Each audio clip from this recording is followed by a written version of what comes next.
अब हम कुछ बात करेंगे ऐसे शायर की, ऐसे अदीब की जिन्होंने ना सिर्फ शायरी की है, उनकी तसानीफ भी मौजूद हैं और सोने पे सुहागा ये है कि उन्होंने हज़रत इकबाल की मुख्तलिफ कुतुब हैं उनका तर्जुमा भी पेश किया। हम बात करें एहसान अली दानिश जो कि गिलगित बल्तिस्तान के, ना सिर्फ गिलगित बल्तिस्तान के बल्कि पूरे पाकिस्तान के नामवर शायर हैं। एहसान अली दानिश साहब, अस्सलाम वालेकुम। अस्सलाम वालेकुम, कैसे मिजाज आप? खैरियत? अल्हम्दुलिल्लाह सर, हम बिल्कुल ठीक ठाक हैं। उम्मीद है आप खैरियत से और सुबह पाकिस्तान में तशरीफ़ लाए। बहुत शुक्रिया आपका। बहुत शुक्रिया आपका भी, बहुत अच्छा लग रहा है। अब शायरी का सफ़र है जी। ये कहते हैं कि ऐसे नहीं हो जाता कि एक दिन ख्याल आया और आप इंस्पायर हो गए तो आपने शायरी शुरू कर दी। ये खुदादाद सलाहियत है, इसमें आपका रुझान होता है और फिर मुख्तलिफ जो हमारे शोरा हैं, अदीब हैं, उनकी अपनी एक ज़मीन होती है। ज़रा हमारे नाज़रीन के साथ शेयर कीजिए, कब आगाज़ हुआ, कैसे आगाज़ हुआ? ये सवालात बहुत सारे लोग करते हैं और मुझे इससे पेशतर भी आपकी तरह के बहुत सारे लोगों ने सवालात किए हैं कि ये किस तरह से आगाज़ किया, और सब लोग यही कहेंगे। मैं मैट्रिक में पहुंचा, एफए में पहुंचा, मैंने शायरी शुरू की। इत्तेफाक से मैंने जब नर्सरी में पढ़ने के लिए गया, मुझे किताब मिली थी, वो शायरी में थी। अच्छा, जैसे आप लोग पढ़ते हैं ना, अलिफ अनार बे बकरी ते तख्ती जीम जुता चीम चाकुया, किताब पढ़ी है ना, मैंने जो किताब पढ़ी वो शायरी में थी। अलिफ से अनार, बे से बकरी, चूहा निकला मारो लकड़ी, पे से पंखा, ते से तख्ती छोटू पर तुम न करो सख्ती, जीम से जूता चीम से चाकू थानदार ने पकड़ा है डाकू, ये यक्कत तक शायरी में थी। और मैं शायरी पढ़ रहा था, मुझे नहीं पता था ये शायरी क्या है, मगर जब शुऊर आए तो अंदर बीज लगा हुआ था, वो फिर निकलने लगा। तो फिर अभी मैं नसर पढ़ता हूँ, हजम करता हूँ, बाहर निकालता हूँ, वो शायरी बनकर बाहर निकलती है। वाह। अच्छा, ये जिस तरह आपने कहा कि ये एक इसमें एक रिदम था, रिदम एक म्यूजिक आपने बचपन से सीखा जी। मैं आपसे ये जानना चाहूंगी, हम नौजवानों के हवाले से भी बात करते हैं आप, लेकिन आपने जवानी में नहीं, आपने तो बचपन से। बिल्कुल बचपन, मैंने शायरी पढ़ी थी, मगर मुझे पता नहीं था कि ये शायरी क्या है। मैट्रिक में पहुंचने के बाद फिर मैं शेर कहना शुरू किया था। एक तो वहाँ पर एक साहब मुझसे पहले पेशतर एक शायर गुजरा था, उनका कलाम बल्ती में मुझे याद हो गया था और वो मैं जाकर महफिलों में पढ़ा करता था। अच्छा। वो महफिल में पढ़ने वाली कोई चीज़ थी और लोग मुझे दाद देते थे। दाद देते देते मुझे ख्याल आया कि क्यों ना मैं खुद लिखना शुरू करूँ। फिर मैंने लिखना शुरू किया। वो सईद सुल्तान शाह नामी एक शायर हामजिगोंड वहाँ पर खरमा में।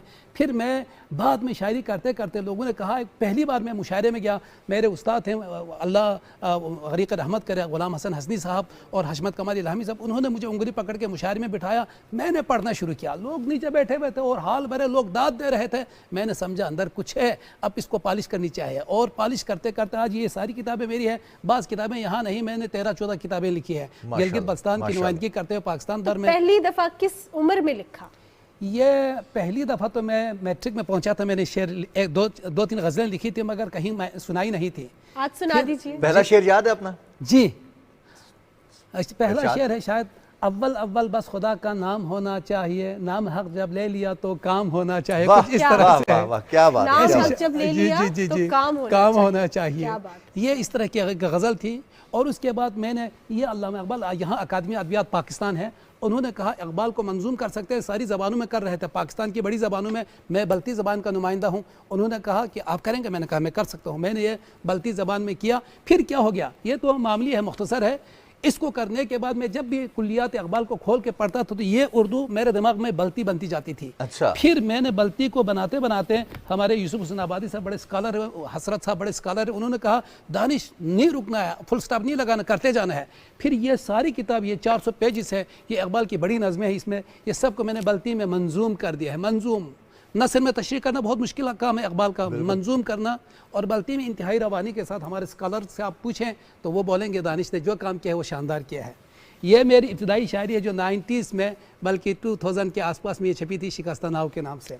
ये मैं ईरान में एक बार गया इमाम खुमैनी की बरसी में, तो उसमें मैंने सफ़रनामा लिखा था नसर में।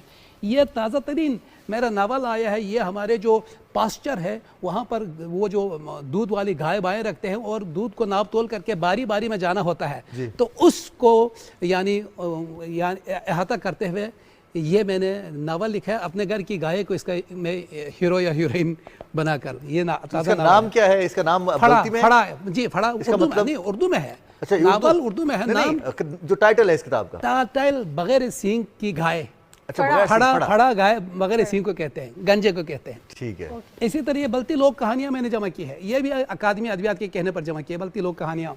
ये उर्दू में साहिल मुराद के नाम से, वो शिकस्ता नाव के जवाब में साहिल मुराद, ये उर्दू शायरी है। वाह। ये वहाँ के शोरा बल्तिस्तान में जो जिनको गिलगित बल्तिस्तान के लोगों को मैं जानता हूँ, उन पर मैंने ये क्या कहते हैं उसको, बहरहाल उन पर लिखा है, कंपाइल की है उनका इंतखाब है ये। जी जी जी जी जी जी। अच्छा। उनके बारे में उनके बारे में खाका निगारी की है। खाका निगारी की। जी जी जी, ये मेरे काम है। जबरदस्त जबरदस्त माशाल्लाह। और अब चूंकि आपका नाम ही एहसान अली दानिश है, और दानिश के जो सबूत आपने अरे नाज़रीन के सामने रखे और जो शायरी में आपने कारनामे सर अंजाम दिए हैं, तो शोरा के साथ जुड़ जाता है कि वो कुछ हैं जो रोमानवी शायरी करते हैं, कुछ हैं जो उदास शायरी करते हैं, कुछ हैं जैसे आपने हज़रत इकबाल की मंजूम जिक्र किया, तो वहाँ पर हमें जो पैगाम मिलता है उनके यहाँ से हमें सिर्फ उम्मीद सहर का पैगाम मिलता है, हमें खुदी का पैगाम मिलता है, हमें शमशीर का पैगाम मिलता है, हमें अपनी जो ज़िंदगी है उसको बेहतर करने के लिए ख़ुद कोशिश करने का उम्मीद का पैगाम मिलता है। आपके यहाँ क्या है? अब हमारे यहाँ सारे शायरी के यहाँ, शोरा के यहाँ क्या आप ये पूछे, मेरे यहाँ नहीं, सारे मैं सब की नुमाइंदगी कर रहा हूँ पाकिस्तान भर के शोरा की नुमाइंदगी करते हुए मेरी एक नज़म के 2 बंद में सुना रहा हूँ कि क्या से क्या कहते हैं शायर, क्या से क्या सुनते हो तुम, वाह, क्या समाअत है तुम्हारी हर कहा सुनते हो तुम, तज़किरा बुत का करे उसको खुदा सुनते हो तुम, मेरी बारी है बताओ मुझसे क्या सुनते हो तुम, नुक्ता चीनू में हमेशा बोलते हैं तोल कर, पोल सारे लफ्ज़ के रखते हैं शायर खोल कर, और मौजिज़ा अल्फाज का हर दम दिखा सकते हैं हम, मौजिज़ा अल्फाज का हर दम दिखा सकते हैं हम, कम ज़्यादा और ज़्यादा कम दिखा सकते हैं हम, कम ज़्यादा और ज़्यादा कम दिखा सकते हैं हम, गम खुशी को और खुशी को गम दिखा सकते हैं हम, मुस्कुराती आंख को पूर्णम दिखा सकते हैं हम, खेल सकते हैं कलम किरतास से अल्फाज से, खेल सकते हैं कलम किरतास से अल्फाज से, हम हैं वाकिफ लफ्ज़ के भी अंदरूनी राज से। वाह वाह, क्या बात है। शायरियों की तरफ से मैं कह रहा हूँ तो ये कहते हैं ना, इसीलिए कहते हैं ना कि जो शायरी सच बोलती है, शायरी जज्बात की तर्जुमानी करती है। बिल्कुल जनाब। अच्छा, जिस तरह आपने कहा कि कम को ज्यादा, ज्यादा कम, ज्यादा और ज्यादा कम दिखा सकते हैं हम। अच्छा, ये मैं आपसे ये जानना चाहूंगी कि ये इंटरप्रिटेशन की भी बात होती है। जिस तरह आपने अपना पहला शेर हमें सुनाया, इश्क हकीकी जी को बयान करता है वो, फिर कहा यह जाता है कि शायर पहले जो है इंसानी इश्क के हवाले से बात करता है, रोमानवी शायरी करता है, और फिर इश्क हकीकी की तरफ जाता है। आपने स्टार्ट ही इश्क हकीकी से किया, फिर आप एक जानवर के बारे में भी लिख रहे हैं, आप अल्लामा इकबाल के बारे में भी लिख रहे हैं, आप फिर जो शिकस्ता नाव, इस तरह की चीजें लिख रहे हैं। शिकस्ता नाव पहले शेरी मजमूआ है ये, शिकस्ता नाव। तो आपका ये जो सफर रहा शायरी का, ये बहुत ज़्यादा डिफरेंट रहा, बहुत ज़्यादा डायनेमिक रहा। मेरे लिए काम किसी वक्त मैंने मुश्किल महसूस नहीं किया कि ये काम मेरे लिए मुश्किल है।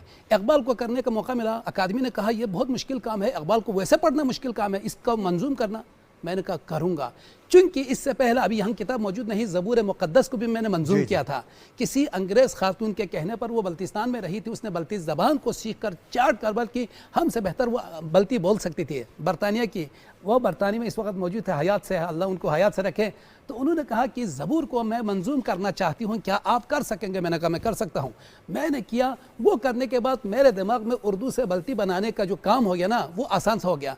लिहाजा मैंने ये सब मुख्तलिफ काम है, बल्कि लोग कहानी जमा करना एक मुख्तलिफ काम है, अच्छा वो पास्चर पे लिखना एक मुख्तलिफ काम है, शायरी करना मुख्तलिफ काम है। तो ये मुख्तलिफ काम करते हुए मैं तजर्बाती तौर पर गुजर रहा हूँ कि मैं कर सकता हूँ, नहीं कर सकता, और खुदा का फजल करम है करता जा रहा हूँ। मगर आपने जो फरमाया ना कि किसी का शेर मैं सुना रहा हूँ, गज़ल में बंदिश व अल्फाज सी नहीं काफ़ी, जिगर का खून भी कुछ चाहिए असर के लिए।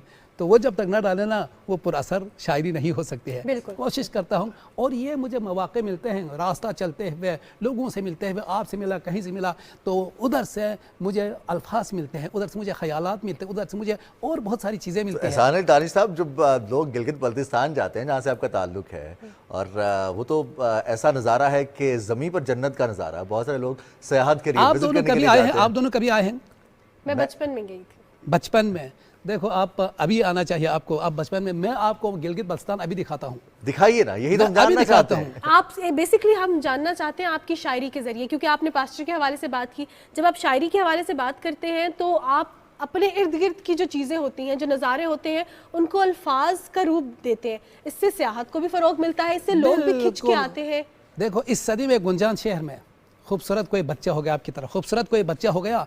अम्मी अब्बू खुश हुए इस बात पर, हर जगह बच्चे का हो गया। जिस जगह बच्चे की आंखें खुल गई उस जगह इस तरह का माहौल था। एक तरफ ट्रैफिक था सड़कों पर, रवां कारवां दर कारवां दर कारवां, एक तरफ हर घर के गुंबद से बुलंद हो रहा था काला जहरीला धुआं। ये कराची शहर था, लाहौर था, चारों सू बशोर था, बशोर था। ये कहानी मैं करूं कैसे बयां।